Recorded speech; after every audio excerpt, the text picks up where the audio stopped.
Good evening, ladies and gentlemen. I was about to say that this organization discriminates against short people until I remembered that I was supposed to head this organization.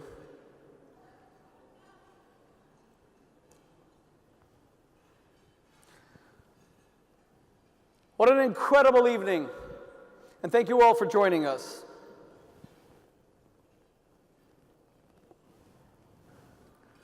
It was about a year ago. We were in North Carolina, where our son Yosef was checking out the American Hebrew Academy in Greensboro. Okay, we got some people from Greensboro. We didn't even know that there's electricity in Greensboro. We didn't know there were people in Greensboro. In fact, this is the sum total of the entire population of Greensboro. And it was the 1st of July, and we expected to spend a 4th of July weekend there, when suddenly, my very dear friend, and someone I love very much, Elisha Wiesel, called me and said to me, "Shmuley, if you want to see my father, then maybe it's a good idea to come to New York." And knowing that Eli Wiesel was not well, I told my wife we would cancel our plans for that Shabbat on the 4th of July, and we started a journey to try to make it back Friday before sunset so that I could enjoy the privilege that Elisha had extended to me, along with Marion, of seeing Eli Wiesel. And I knew that if we didn't make it, I would regret it for the rest of my life. And Google Maps showed us that on a drive that long, we were going to get home at 9:30, and the Sabbath came in at 8:31, and my daughter Shana was driving one car, and my wife Debbie was driving another car. It was 4th of July traffic, and we were weaving in between lanes. I'm driving Shana crazy. We cannot miss the Shabbat deadline. And there was a bottleneck on the Lincoln Tunnel. And my wife calls at about 7:45 and says, "We cannot make it to Manhattan. We're going to have to walk across the tunnel. Let's go to our home in New Jersey." And I said, "I'm not going to miss seeing Eli Wiesel if Elisha has granted me that privilege." And I had the children saying psalms in the back of the car. And my friends, at 8 o'clock, suddenly a bottleneck that had been there for about 8 hours straight suddenly disappeared. We made it into New York at 8:28 p.m. And Elisha brought me to his father. And I'll never forget being with the light of the Jewish people. The night before he passed away. Elisha, I see it as a singular honor that you granted to me, for which I'm eternally grateful. I was there with Marion and Eli, and I said to the great Eli Wiesel how much I loved him and what he meant to the Jewish people and what he meant to 6 million who never had a name because they were turned into piles of dust. And when I came home, I said to my children, "It's a sad night. Eli Wiesel is very unwell." And my daughter Sterni began to cry, and she said, "Tati, there are no great men alive anymore." And the next day when I went to visit again, and Elisha hugged me and said, "Baruch Dayan Emet, blessed be the true judge." When we lost Eli Wiesel, and then when my wife Debbie and I had the honor of sitting with Marion and Elisha that whole Shabbat, and the respect that Elisha showed his father. To wait for 10 hours before making any public announcement. President Obama had already called him the conscience of the world. The conscience of the world. And Elisha showed his father tremendous respect by waiting until the Shabbat went out to make any public statement. I'll never forget that day. I will never forget that day, Marion. The day when a great light of the world went out. And I thought about my daughter's words, "There are no great men." And then I understood it was an excuse. When we say there are no great men, it means that we don't have to do great things because ordinary people only do ordinary things. When we say there are no great men, that means there's no one who has to speak out. For the children who are barrel bombed in Aleppo, when we say there are no great men, it means that we don't have to speak out. for a genocide of the Tutsi in Rwanda. Black Africans murdered when nobody cared. When we say there are no great men, it's an excuse that absolves us of the responsibility to intervene and to finally give a damn that people are dying around the world while we drink wine and eat dessert. This organization is imperfect, as am I, but our only premise of why you're here is that we want to give a damn. This Friday, we took out a full-page ad in the Washington Post where we said that the State Department revealed on Tuesday that there's a crematoria in Syria where tens of thousands of bodies have been burned. And did any of us lose our appetite as we convulsed over political upheaval in the United States, as we watched endless cable news? They were burning bodies in Syria, and Elie Wiesel wasn't here to challenge us to do anything about it. And we're afraid of speaking out because we're afraid that people will point a finger at us and say that we're highly imperfect. Who are you to talk about human rights when you are riddled with shortcomings yourself? Michael Steinhardt, one of the great Jews in the world today, who's our host this evening, always talks to me about Jewish values. And Michael, what's the most important of Jewish values that you and I always discuss? My friends, you know what it is? It's struggle. It's imperfect people struggling. The word Israel, he who wrestles, he who struggles, he who seeks to make the world better while not being perfect himself. Righteousness, according to our religion, is not defined as perfection. I have no interest in perfect people. They would bore me because they're so monotonous. I know exactly what they're going to do. Give me the people who struggle to create a better world, riddled with inner demons, riddled with inner perfections. There was Abraham in our religion, and there was Jacob. Abraham is the great knight of faith who discovered God under the sunlit heavens of Mesopotamia. And he is aloof. Avram Ivri is what we call him. Abraham the Hebrew, which means he's detached. Sodom and Gomorrah is evil. He moves away. He doesn't want to be around evil people. He is sowing the kernel of monotheism, and he can't afford to expose it to corruption. Abraham is perfect, and everybody likes Abraham. The Muslims claim Abraham is theirs, and the Christians say they are grafted onto the seed of Abraham, and the Jews say, oh, wait, Abraham's ours. Everyone wants Abraham. You know who nobody wants? Nobody wants Jacob. Israel. Israel. You Jews can have Jacob, because Jacob in the Bible is a little bit tricky. Doesn't he put on this goat hair to fool his own father so that his brother Esau will not get the firstborn blessing? Isn't Jacob the one who tussles with his father-in-law over financial issues? Give us a righteous man like Abraham. So why are we Israelites and not Abrahamites? My friends, because Jacob was the first man who decided he would not let evil, violent people like his brother Esau take over the world, even if he became morally tainted as he battled against them. Jacob was more interested in protecting the innocent than protecting his name. Mr. President, it was 1994. You were the head of the Rwandan Patriotic Front. And a peace deal had been worked out in an attempt at power sharing. And then suddenly, the slaughter began. I met so many of the survivors. Tutsi men, women, and children. Like at the Gahoza Shalom dinner, and I hope that Seth Marin is here, heroes in Rwanda who built a youth village.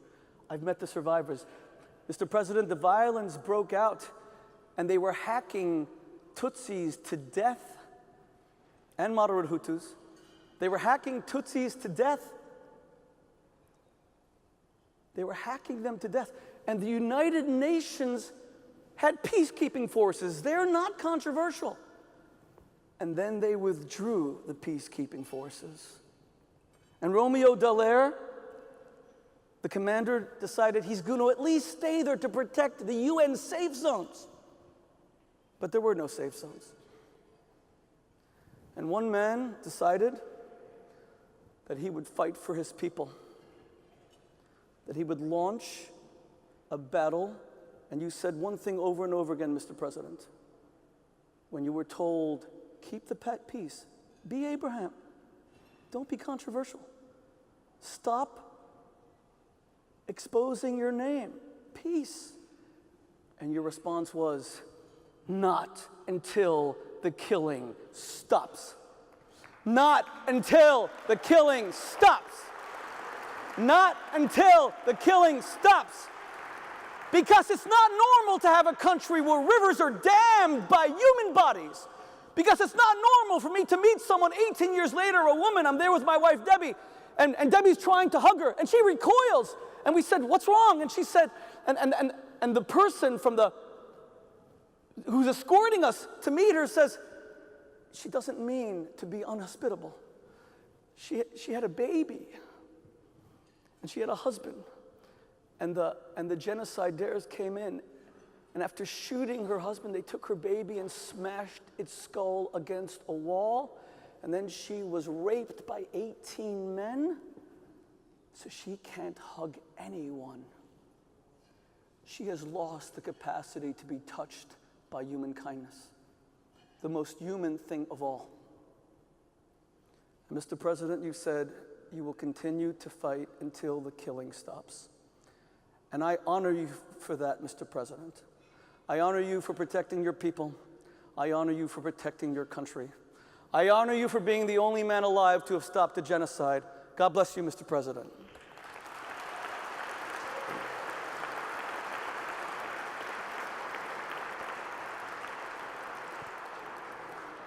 There were three responses to the Holocaust. One was Adam Chernyakov, the head of the Jewish Council in the Warsaw Ghetto, where Alicia and I just visited with the March of the Living. And they told him on the 22nd of July, 1943, that they would begin deporting the 300,000 people from the ghetto. The next day, 23rd July, 1943, 4 p.m., Chernyakov takes a cyanide capsule. He kills himself because he won't be the one to deport his people. The first response to the Holocaust is suicide, death. Across from him at the Lodz Ghetto, Mordechai Chaim Rumkowski saved 90,000 Jews originally by building giant factories. But when the Nazis said to him that you have to deport 20,000 children, he gave the most diabolical speech, Jewish speech, of the entire Holocaust. It lives in infamy till today. My daughter Shana is the one who taught me about it. He got up in front of the Lodz Ghetto and he said, say it with me, give me your children.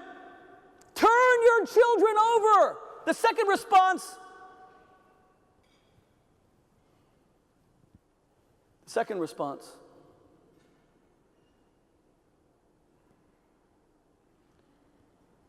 was surrender. Give me your children. You can have more. And then, my friends, there was one man. And I was with Alicia in Warsaw, and we went to this place, Mila 18, a 23-year-old man. We barely know anything about him. And on the 19th of April, 1943, at the Pesach Seder, he gathered his last 700 fighters in the Warsaw Ghetto, and he said to them, today we choose not between life and death. Today we choose between death and death. All of you before me will certainly die. But you will die with dignity as free men. We will take some of these monsters with us. But the dream of Jews fighting for their lives and for their independence will be a reality. And that guy, Mordechai Anolovitch, was the great founder of Jewish resistance whose memory we celebrate till today. And it is captured in that beautiful blue and white flag in the state of Israel. We are born to wrestle, and we are born to fight. And it's time that we stop being ashamed of the fact that we fight for life. It's time that we stopped apologizing because the Jews are the ones who at Mount Sinai heard, thou shalt not murder, that every human life is created equally in the image of God, and it therefore has an infinite value. And let me tell you, my friends, when I sat there, and Shavuot is about to come up, my wife and I are going to Israel for the 50th anniversary of Jerusalem Day. Beautiful golden Jerusalem. And our son Mendy will be getting married in a week, and he just finished his service in the IDF. And we're very proud of him. And we'll celebrate Shavuot in Israel, where we got the 10 Commandments. And across Manhattan, 4 or 5 years ago, I'm debating the most famous atheist in the world, the late Christopher Hitchens, whom I miss, who was a special man and who I miss. And he said to me, the 10 Commandments that you get on this festival, you needed to hear from God not to murder, not to steal, not to commit adultery? Are you Jews so simplistic that you didn't know this on your own? And I said to him, Christopher, what's special about Mount Sinai and the 10 Commandments is not what God said, but the fact that God said it. God said, thou shalt not murder. No matter how angry you are, no matter how aggrieved you are, God said, do not murder. When my Palestinian brothers and sisters and every Arab life, especially in Syria, is in the image of God and we must protect it. But what they say is Israeli checkpoints really upset us and therefore we blow up buses. I'm sorry. No matter how aggrieved you feel, thou shalt not murder. And we Jews must remember that, and every nation must remember that the infinite value of every human life. My friends, let us celebrate the 50th anniversary of Jerusalem. Let us celebrate that there is one city on earth that dare never be divided, because it represents that eternal, unified, unconditional morality where God's home lived, where it dwelled. That there is things in life that cannot be disputed, that cannot be debated, and morality is the beginning of it. That we are enjoined, never stand idly by the blood of your neighbor. Mr. President, after the loss of Elie Wiesel, you are the last man standing when it comes to the names of international genocide. You're the only one to have stopped it. We need to hear your voice, Mr. President. We need to hear your voice about Syria. I understand that I'm a naive rabbi. I'm not a head of state. I can't imagine the weight of responsibility that you carry. I don't understand the alliances and the international relationships and the UN. I don't understand it. I'm naive. But I know, Mr. President, we need your voice. You have the credibility to speak out against the mass murder and the mass slaughter that continues to haunt this world, because you know when your people died, nobody cared. And you stopped it, and now we have to stop it everywhere. Which leads me finally to Alicia. My friends, I'm going to speak to you humbly, and I really have to end. Elie Wiesel was a great man, but he was a great man because he could raise someone like Alicia. You have given your father's memory such incredible pride. You're one of the most moral men that I know. You're one of the finest men that I know. One of the finest husbands, one of the finest fathers. The fact that you could choose someone as warm and loving as Lynn just proves what your values are. And you said the last Kaddish for your father tonight in front of all of us. That great statement. Yiskadal v'yiskada shmei Rabba. May the greatness of God always go higher and higher. That even when he leaves the world dark, even when he allows mass murder, Holocaust, genocides, we still praise him. Even when he doesn't deserve it, we still praise him. Even when he seemingly doesn't deserve it, because we still believe. Even God's not going to stop us from believing. Alicia, we have to hear your voice. I heard your voice at Auschwitz 2 weeks ago. We have to hear your voice. You can't think that you're not up to the task. And you can't think that your father, that was his job, and yours job is different. You are the owner of this legacy, and we have to hear your voice. And sometimes you're going to get pushback, and you'll suddenly be controversial, and you'll say things that anger people because it's easier not to make waves. But we have to hear your voice. My friends, in the final analysis, when I was just a little boy, one great man taught me that as an ordinary person, I could still make a difference. His name was the Lubavitcher Rebbe, and at my bar mitzvah, he invited me for a personal blessing. And I looked him in the eye, and I saw in his beautiful blue eyes an infinite sea of kindness, and he said to me, you must grow, and you will grow to be a source of inspiration, light, joy, and nachas to your school, your family, the Jewish people, and the world. Who says that to a 13-year-old? Alicia, you should grow to be a source of inspiration, joy, light, and nachas.